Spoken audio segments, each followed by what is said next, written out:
Une autre approche que celle militaire est-elle envisageable pour faire face à l'extrémisme violent en Afrique de l'Ouest? Des experts responsables de l'armée se sont penchés sur la question. L'étude s'inscrit dans une dynamique de dialogue au plan régional en faveur de la prévention et de la violence. Ce travail que vous avez sous les yeux et qui est impressionnant n'aurait pas pu aboutir sans également la collaboration étroite d'une dizaine d'experts de la région, qu'ils reçoivent ici nos chaleureux remerciements pour cette excellente et riche collaboration.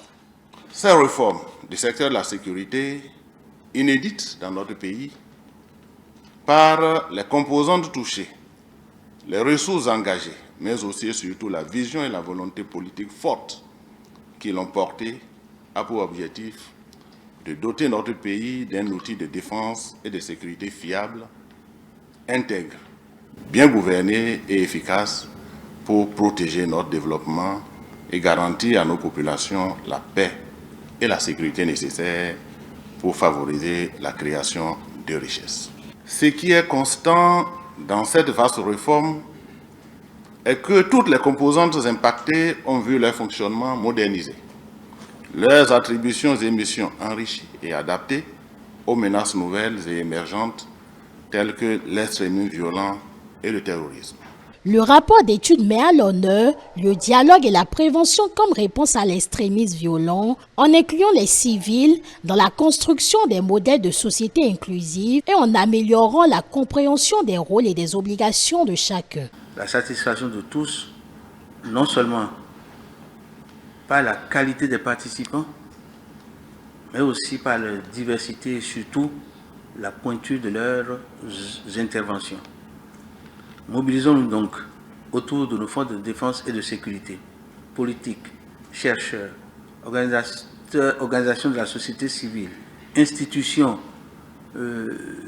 nationales régaliennes, médias, pour offrir toutes les opportunités. Aux réactions purement sécuritaires qui restent partout une éminente priorité dans la politique des États, se sont peu à peu ajoutées à des approches plus globales. Des heures d'échange qui ont permis aux participants d'être mieux éclairés pour agir autrement. Nous avons aujourd'hui l'opportunité de mieux comprendre les potentialités des forces de défense et de sécurité pour prévenir l'extrémisme violent en Afrique de l'Ouest. Ce rapport met à l'honneur le dialogue et la prévention comme réponse à l'extrémisme violent, en incluant les civils dans la construction de modèles de société inclusive. La compréhension des rôles et des obligations de chacun s'en retrouve améliorée. La question de la sécurité pour tous, c'est-à-dire que nous avons l'extrémisme violent qui est en train de s'installer de plus en plus.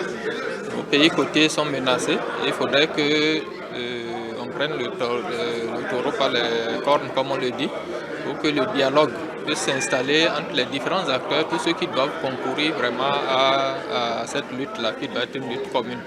Les forces de défense et de sécurité, certes, mènent des actions salutaires, c'est le dernier rempart qu'on le dit, mais il faudrait que les actions de la sécurité, le tout sécuritaire, ne soient pas seulement la réponse à ce phénomène-là qui est quand même endogène et exogène. Les travaux de l'étude ont permis de faire émerger une prise de conscience par le fait que les forces de défense et de sécurité sont en contact direct avec la population. Également, ils incarnent une proximité positive de l'État et un esprit de dialogue et de gouvernance pour assurer la sécurité et faciliter la coproduction de cette dernière par l'intégration de la population.